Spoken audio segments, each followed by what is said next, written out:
Hey there, Josh Powers from Polygonflow. Not long ago, I walked you through an environment inspired by the groundbreaking game Last of Us. So today I thought I'd give you another angle through an interior scene inspired by the same franchise. This tutorial will go over how an environment can go from a rough out state to highly polished with Dash, the world building tool for Unreal Engine. And if you don't already have Dash, you can go to polygonflow.io and download it using the full feature free trial. With that said, let's jump into it. Alright, so what I have here is the foundation of my scene. I've created the interior geometry using Modo, but this can be done in the 3D application of your choice.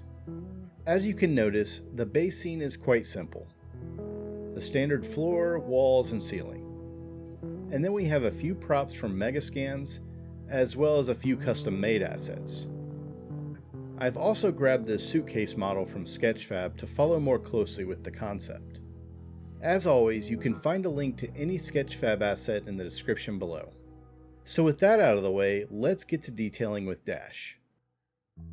First, I wanted to scatter some grass in the corners of the room. To do this with Dash is quite trivial.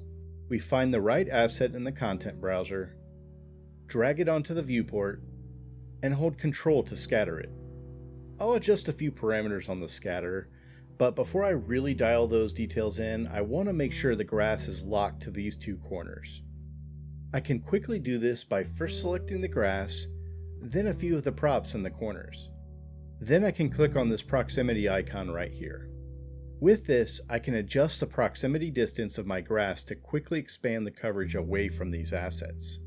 Then, using one of my favorite settings, I can bump up the fall off on the grass, which gives us a really smooth transition of scale as the scatter reaches its borders.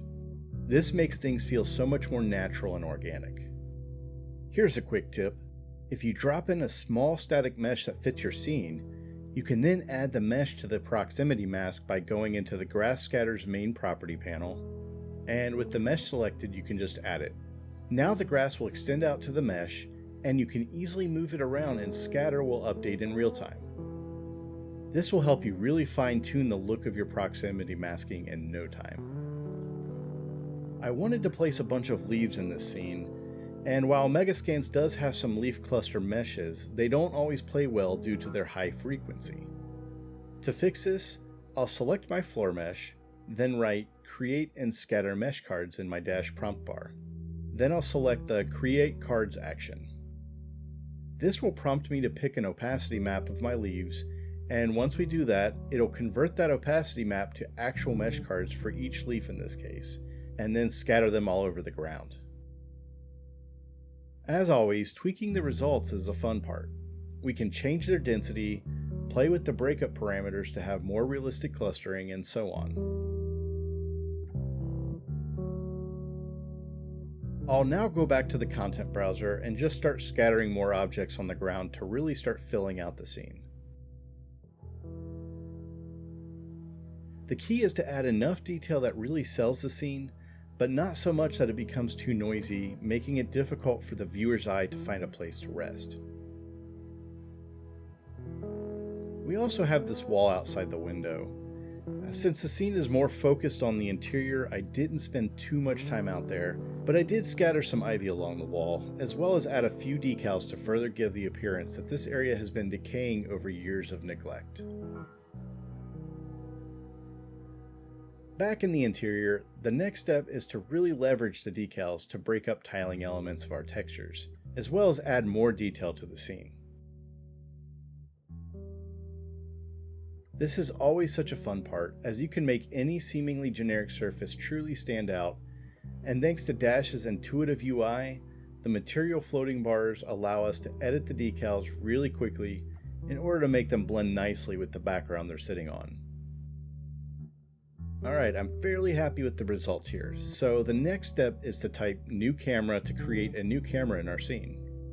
I'll move it back to the right frame and then click on this post-process icon. Here I can tweak the depth of field, vignetting, chromatic aberration, and some other properties. We've also got this sharpness property, which is only accessible through command lines in UE5, but adds a nice crispness to our shot right off the bat. And then finally, I'll use Dash's color grading library to find the right grading for my scene. I can either type The Last of Us color grading to just apply the grading of the game, or I can type cycle grading to go through all the available options, ranging from Blade Runner to Children of Men, as well as some more traditional grading styles. In this case, I'll stick with Last of Us. And this is what the end result looks like. And remember, this scene was quite basic a few moments ago. But after very little time with Dash's incredibly powerful tools, we were able to create something that transported you to a post-apocalyptic world. I hope you've enjoyed the video, and please let us know what you'd like to see next. Don't forget to download Dash and give this workflow a shot. On our Discord, we've got an active art channel where people share their work and learn from each other, and we really recommend anyone passionate about world building to join us there as well.